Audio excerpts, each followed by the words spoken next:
আসসালামু আলাইকুম রহমতুল্লাহ। Welcome to my channel Rafi education centre. Rafi education সেন্টারের পক্ষ থেকে তোমাদের সকলকে ওয়েলকাম জানাচ্ছি। আমি এআর রনি। তো তুমি যদি এইচএসসি স্টুডেন্ট হয়ে থাকো তাহলে আজকের এই ভিডিওটা তোমার জন্য, কারণ আজকের ভিডিওতে আমি আলোচনা করব এইচএসসি মডিফায়ার শর্টকাটে তুমি কিভাবে মডিফায়ার শিখতে পারো সেই ব্যাপারে আজকে আলোচনা করব। তো মাত্র 10টা স্টেপ তুমি ফলো করলে অবশ্যই মডিফায়ারে জাস্ট 5-এ 5 পাবা, ঠিক আছে? তো এই 10টা স্টেপ তোমাকে ফলো করতে হবে। এই 10টা স্টেপ আমি প্র্যাকটিক্যালি তোমাকে বুঝিয়ে দেবো, ঠিক আছে? তো এই মডিফায়ারে তুমি অবশ্যই 5-এ 5 পাবা, জাস্ট তোমাকে 10টা স্টেপ ফলো করতে হবে। তুমি এই 10টা স্টেপ, এই মাত্র 10টা রুল তুমি মুখস্থ রাখো, তুমি 100% আমি গ্যারান্টি দিয়ে বলছি তুমি এখানে 5-এ 5 পাবা। তো মডিফায়ার তোমাদের এইচএসসি ইংলিশ সেকেন্ড পেপারে 9 নাম্বার কোশ্চেনে এসে থাকে। তো এখানে শূন্যস্থান আকারে থাকে। তো এখানে 10টা শূন্যস্থান থাকে। প্রত্যেকটা শূন্যস্থান যদি তুমি সঠিকভাবে ফিল আপ করতে পারো তো প্রত্যেকটা জন্য তুমি 0.5 করে নাম্বার পাবে। প্রত্যেকটা জন্য কত করে নাম্বার পাবে? 0.5 করে নাম্বার পাবে। তো 10টাতে তুমি কত নাম্বার পাবে? 5। তোমাদের 12টা আইটেমে মধ্যে কোনোটাই কিন্তু 10 নাম্বার নয়, প্রত্যেকটায় 5 নাম্বার করে। তো চলো ভিডিওটি শুরু করা যাক।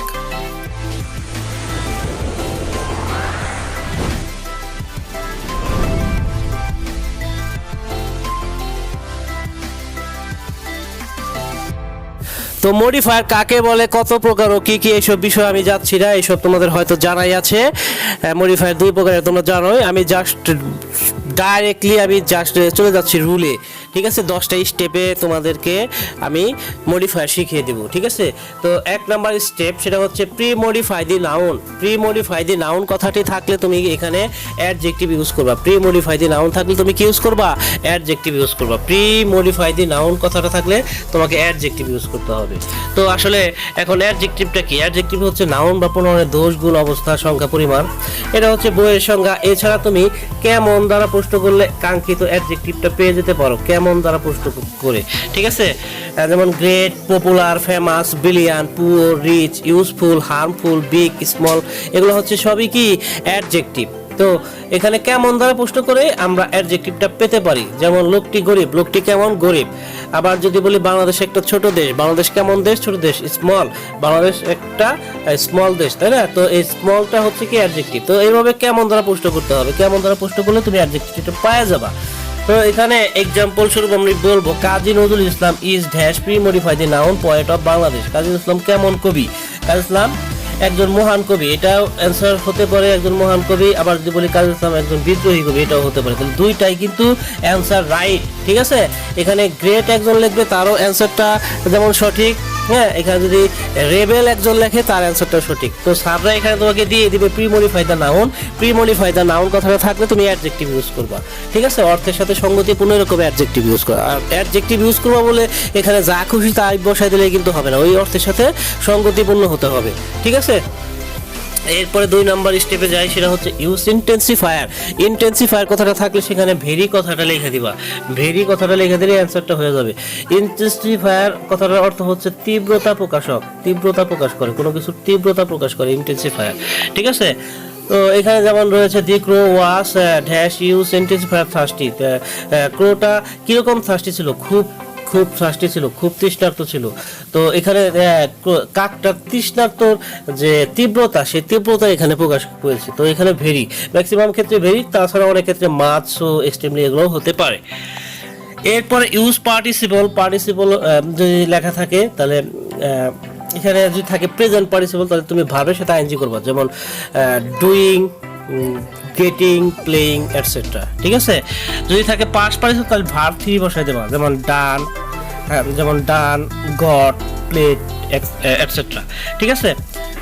আর যদি বলে পার্টিসিপল ফ্রেজ, তো এখানে পার্টিসিপল ফ্রেজ বললে এখানে সেটা হতে পারে ভার্বের সাথে আইএনজি যদি প্রেজেন্ট পার্টিসিপলটা করো, আর পাস্ট পার্টিসিপল করলে ভার্ব 3, ঠিক আছে? এবং যেহেতু ফ্রেজ কথাটা থাকবে সেক্ষেত্রে এক্সট্রা ওয়ার্ড নিতে হবে। ফ্রেজ কথাটা থাকলে এখানে এক্সট্রা ওয়ার্ডটা তোমাকে ইউজ করতে হবে, হ্যাঁ, জাস্ট অবজেক্ট রূপে। এখানে এক্সাম্পল স্বরূপ dash use present participle the war he went away. তো এখানে কি হতে পারে? ডুইং বা ফিনিশিং, কাজটি করে সে চলে গেল, এটাও হতে পারে কাজটি শেষ করে সে চলে গেল, একই কথা। তো এখানে ডুইং দিলেও যেমন অ্যান্সারটা হবে, এখানে ডুইং দিলে অ্যান্সারটা হবে, এখানে যদি তুমি বলো যে ফিনিশিং দিবা তাও তোমার অ্যান্সারটা রাইট। এরপরে use past participle verb 3 use করতে হবে। Dash water is very harmful for our health, কেমন ওয়াটার আমাদের স্বাস্থ্যের জন্য ক্ষতিকর। অপরিষ্কার পানি, দূষিত পানি, পলিউটেড, দূষিত পানির ইংরেজি কি পলিউটেড, তো এখানে কিটা ভার্ব 3 বসায় দেওয়া হয়েছে, polluted water is very harmful for our health. ঠিক আছে, এরপরে এসে 4 নাম্বার হচ্ছে আর্টিকেল বা ডিটারমিনার। 4 নাম্বার স্টেপে চলে আসলাম আমরা। আর্টিকেল বা ডিটারমিনার বলতে এ এন দি, অর্থাৎ একটা আর্টিকেল বসাবা, অনির্দিষ্টভাবে অর্থ প্রকাশ করলে এ এন বসাবা, আর নির্দিষ্টভাবে অর্থ প্রকাশ করলে দি বসাবা। তো আর্টিকেল সম্পর্কে তোমার যদি ধারণা না থাকে, তুমি আমার আর্টিকেল সম্পর্কে আমার ভিডিও রয়েছে আমার চ্যানেলে, তুমি সেটা সার্চ করে দেখতে পারো। ঠিক আছে, যেমন I saw dash use article বলছে ব্লাইন্ড ম্যান, এখানে আমি একটা লোক দেখলাম, তাহলে এখানে অনির্দিষ্টভাবে অর্থ প্রকাশ করছে বিধায় এখানে কি হবে, এ হবে, এখানে হবে I saw a blind man, আমি একটা অন্ধ লোক দেখলাম। এরপরে 5 নাম্বার হচ্ছে ইউজ পসেসিভ। পসেসিভ বললে এখানে পসেসিভ গুলোর লিস্ট তোমাকে মুখস্থ রাখতে হবে। আই এর পসেসিভ মাই, উই এর পসেসিভ আওয়ার, ইউ এর পসেসিভ ইওর, হি এর পসেসিভ হিজ, শি এর পসেসিভ হার, ইট এর পসেসিভ ইট, দে এর পসেসিভ দেয়ার। এখানে সাবজেক্ট অনুযায়ী তোমাকে আগাইতে হবে। আই যদি থাকে তাহলে তার পসেসিভ নিতে হবে অবশ্যই মাই, উই থাকলে আওয়ার, এভাবে ইউ থাকলে ইওর, এভাবে হি থাকলে হি, শি থাকলে হার, ইট থাকলে ইট, দে থাকলে দেয়ার। যেমন I live in Dhaka with dash use positive, তো এখানে আই রয়েছে, সাবজেক্ট রয়েছে কি আই, তো আই এর পজিটিভ কি অবশ্যই মাই, তো এখানে অবশ্যই তোমাকে কি করতে হবে, মাই ইউজ করতে হবে। এখানে হিস ইউজ করলে কিন্তু অ্যান্সারটা হবে না। এরপরে পরবর্তী স্টেপে যায় ইউজ কোয়ান্টিফায়ার। কোয়ান্টিফায়ার হচ্ছে নাউন প্রোনাউনের পরিমাণ, সেটা সাধারণত সংখ্যা বা পরিমাণ দ্বারা প্রকাশ করা হয়। যেমন 1 2 3 এরকম দিলেও হবে, কিংবা দিতে পারো a lot of, much, many, some, several, few, little etcetera, মানে অ্যামাউন্ট বা পরিমাণ প্রকাশ করে। এখানে সংখ্যা দিয়ে দিলেও অ্যান্সারটা করলে হবে, যদি তুমি পরিমাণ দ্বারা করো তাও হবে। ঠিক আছে, এটা তোমার একদম তোমার ব্যাপার। স্যাররা এখানে তোমাকে ব্র্যাকেটে দিয়ে দেবে ইউজ কোয়ান্টিফায়ার। তো হি হ্যাজ, এখানে দিলাম he has dash good quality, বলছে যে ইউজ কোয়ান্টিফায়ার, তো এখানে তার দিতে পারো তার অনেক গুণ রয়েছে, এটা দিলেও হবে। এখন যদি তুমি দিতা এখানে যদি দিতা যে তার 5টা গুণ রয়েছে তাহলে কইতো না, তার 3টা গুণ রয়েছে তাহলে কইতো না, হ্যাঁ তাও হইতো। তো এখানে সংখ্যা দ্বারা দিলেও হবে, অ্যামাউন্ট দ্বারা দিলেও হবে, এটা তোমার খেয়াল খুশি মতো। এরপরে he says dash he says prayer dash in a day, যে একদিনে কয় ওয়াক্ত নামাজ পড়া যায়, 5 ওয়াক্ত নামাজ পড়া যায়। এখানে তুমি 5 ওয়াক্ত দিতে পারো, যদি সে 3 ওয়াক্ত পড়ে থাকে তাহলে সে 3 ওয়াক্ত দিলে কোনো অসুবিধা নাই। ঠিক আছে, তবে নামাজ পড়লে 5 ওয়াক্ত নামাজই পড়া উচিত। ঠিক আছে, এরপরে আমাদের পরবর্তী যে স্টেপ রয়েছে কি ইনফিনিটিভ। ইনফিনিটিভ রয়েছে 2 প্লাস ভার্ব 1, 2 প্লাস ভার্ব 1 মানে to do, to go, to get etcetera, এইরকম। টু ইনফিনিটিভ বলে 2 দ্বারা শুরু করতে হবে, প্লাস ভার্বের বেস ফর্ম অর্থাৎ ভার্ব 1 দ্বারা শুরু করতে হবে, এটি হচ্ছে কি ইনফিনিটিভ। ঠিক আছে, যেমন they left for towns, use infinitive to modify the verb মানি। তারা শহরের দিকে গিয়েছিল, কিসের জন্য গিয়েছিল, টু আর্ন মানি দিলেও হবে, টু ম্যাক মানি দিলেও হবে। তুমি এখানে যদি দিতা টু আর্ন মানি তাহলেও তোমার উত্তরটা হবে, তুমি যদি টু ম্যাক মানি তাহলে হবে, টু থাকতে হবে আর ভার্ব 1 থাকতে হবে। ঠিক আছে, টুও থাকতে হবে, ভার্ব 1 থাকতে হবে। এরপরে ইউজ ডেমনস্ট্রেটিভ। ডেমনস্ট্রেটিভ বলতে বোঝায় দিস দিস দ্যাট দোস, অর্থাৎ কাছের বস্তু এবং দূরের বস্তু বোঝাতে আমরা এগুলো ব্যবহার করি। হ্যাঁ, তো সাধারণত সিঙ্গুলার নাউন হলে সেক্ষেত্রে আমরা দিস দ্যাট ব্যবহার করব, এবং প্লুরাল হলে দিস দোস ব্যবহার করব। কাছের বস্তু হলে দিস এবং দূরের বস্তু হলে দ্যাট। কাছের বস্তু হলে দিস আর দূরের বস্তু হলে দ্যাট দোস। ঠিক আছে, যেমন in dash pre-modify the noun with demonstrative situation. The mayor of the town called a meeting of elite person. তো এখানে যে বিষয়টা, এখানে তো ইন দিস সিচুয়েশন দিতে পারো। হ্যাঁ, সিচুয়েশনের কাছাকাছি ছিল, তাহলে কাছে যে সিচুয়েশন ছিল, তো এখানে তুমি ইন দিস ইউজ করতে পারো। এখানে ইউজ করবা কি, ইন দিস সিচুয়েশন। ঠিক আছে, এরপরে এখানে আমরা আরেকটা এক্সাম্পল দেখি। Industry is the key to success and use demonstrative two girls. এখানে দেখো আগেরটার মধ্যে কিন্তু নাউন ছিল কি, নাউন ছিল সিচুয়েশন, এখানে সিচুয়েশনও ছিল। হ্যাঁ, এটা সিঙ্গুলার ছিল। এরপরে পরেরটাতে কিন্তু দেখো এখানে প্লুরাল রয়েছে। ঠিক আছে, এখানে টু গার্লস প্লুরাল রয়েছে, তো এখানে আমরা দিতে পারি কি দিস। এখানে দিস, কারণ এখানে প্লুরাল, সিঙ্গুলার থাকলে যেমন আমরা দিস ইউজ করতে পারি, প্লুরাল থাকলে বানানটা হবে দিস, এটাও দিস কিন্তু বানানটা কি THESE, দিস। তো industry is the key to success and this two girls are really industrious and hard working.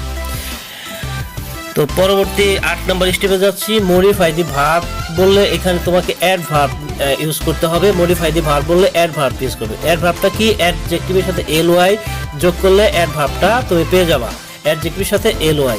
হ্যাঁ, এছাড়া তুমি হোয়েন, হোয়ার, হাউ অর্থাৎ কখন, কোথায়, কিভাবে দ্বারা প্রশ্ন করলে তুমি অ্যাডভার্বটা পেয়ে যাবেন। Today, tomorrow, yesterday, always, never, regularly, daily, everyday etcetera. A good student post modify the verb, এখানে অবশ্যই অ্যাডভার্ব চলে আসবে।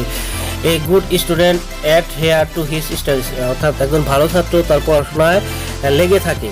সে কি আজকে লেগে থাকে না হঠাৎ করে লেগে থাকে? সে সব সময় লেগে থাকে। অলওয়েজ, সে সর্বদা লেগে থাকে। তাহলে কখন লেগে থাকে? সর্বদা লেগে থাকে। ঠিক আছে, তো কখন, কোথায়, কিভাবে দ্বারা প্রশ্ন করলে তুমি কি পাবা? অ্যাডভার্বটা পেয়ে যাবা। He goes to school post modify the verb, এখানে অ্যাডভার্বটা আসবে। সে স্কুলে যায়, সে স্কুলে যায় রেগুলারলি। দেখো এখানে অ্যাডজেক্টিভের সাথে ly যোগ করে দেওয়া হয়েছে, তাহলে কিন্তু অ্যাডভার্বটা হয়ে গেছে। অথবা এখানে এভরিডে দিলেও কিন্তু অ্যান্সারটা হয়ে যাবে। সে নিয়মিত স্কুলে যায় অথবা সে প্রতিদিন স্কুলে যায়, একই কথা। এরপরে আসি 9 নম্বর স্টেপে। App positive. অ্যাপ পজিটিভ মানে হচ্ছে নাউন প্রোনাউন সম্পর্কে এক্সট্রা ইনফরমেশন। যেমন এখানে আমরা বলতে পারি Sheikh Mujib the father of nation, অর্থাৎ শেখ মুজিব হচ্ছে জাতির পিতা। বাবুর দ্য এম্পারার অফ দিল্লি, বাবুর হচ্ছে দিল্লির সম্রাট। Tarek the student of city college, ঠিক আছে, তারেক হচ্ছে কি সিটি কলেজের ছাত্র। Water an important element of our life বা হেলথ, ওয়াটার হচ্ছে আমাদের গুরুত্বপূর্ণ অংশ আমাদের জীবনে বা আমাদের স্বাস্থ্যের জন্য। তো এখানে যে শেখ মুজিব, বাবর, তারেক, ওয়াটার এগুলো সম্পর্কে অতিরিক্ত তথ্য দেওয়া হচ্ছে, এগুলোই হচ্ছে কি অ্যাপ পজিটিভ। তো এখানে আমরা ইউজ করতে পারি Tarek use appositive is my best friend. তো তারেক সম্পর্কে একটা অতিরিক্ত তথ্য তুমি দিয়ে দাও। Tarek the student of city college, তাহলে তারেক কোন কলেজের ছাত্র? সিটি কলেজের ছাত্র। তাহলে তারেক সম্পর্কে অতিরিক্ত তথ্য এখানে দিতে হবে, ঠিক আছে। তো কোনো কিছু সম্পর্কে অতিরিক্ত তথ্যই হচ্ছে কি অ্যাপ পজিটিভ। তো এভাবে তুমি দিয়ে দিবা, ঠিক আছে। অর্থাৎ অতিরিক্ত তারেকের অতিরিক্ত যার তথ্য সেই তথ্যগুলো দিয়ে দিতে হবে। শেখ মুজিবের অতিরিক্ত তথ্যগুলো তোমাকে দিয়ে দিতে হবে। Relative close. রিলেটিভ ক্লোজ বলতে কি বোঝায়? Who, which, when, that, whom, while, এই সমস্ত রিলেটিভ প্রোনাউন যুক্ত যে ক্লোজ সেগুলোকে আমরা কি বলি? রিলেটিভ ক্লোজ বলি। যেমন use relative clause my friend receive me cordially. তো when I reach the station, তো এখানে পুরো ক্লোজটা দিতে হবে। When I reach the station my friend receive me cordially, আমি যখন স্টেশনে পৌঁছাইলাম তখন আমার বন্ধু আমাকে উষ্ণ সংবর্ধনা অভ্যর্থনা জানালো, ঠিক আছে। তো এখানে একটা পুরো ক্লোজটা দিতে হবে। When I reach the station, এই যে হোয়েন যুক্ত ক্লোজ, এটাই হচ্ছে রিলেটিভ ক্লোজ। তো এভাবে তুমি এই 10টা স্টেপ যদি ফলো করো, তাহলে ফলো করে যদি প্র্যাকটিস করো বোর্ড কোশ্চেন 2016 থেকে 2019, তাহলে তুমি অবশ্যই এখানে আমি 100% তোমাকে বলতে পারি যে তুমি অবশ্যই এখানে 5 আউট অফ 5 পাবা তুমি পরীক্ষায়। তো আজকে এই পর্যন্ত, আগামীতে কথা হবে নতুন কোনো টপিক নিয়ে। সে বন্ধু সবাই ভালো থাকো, সুস্থ থাকো, সুন্দর থাকো, টাটা।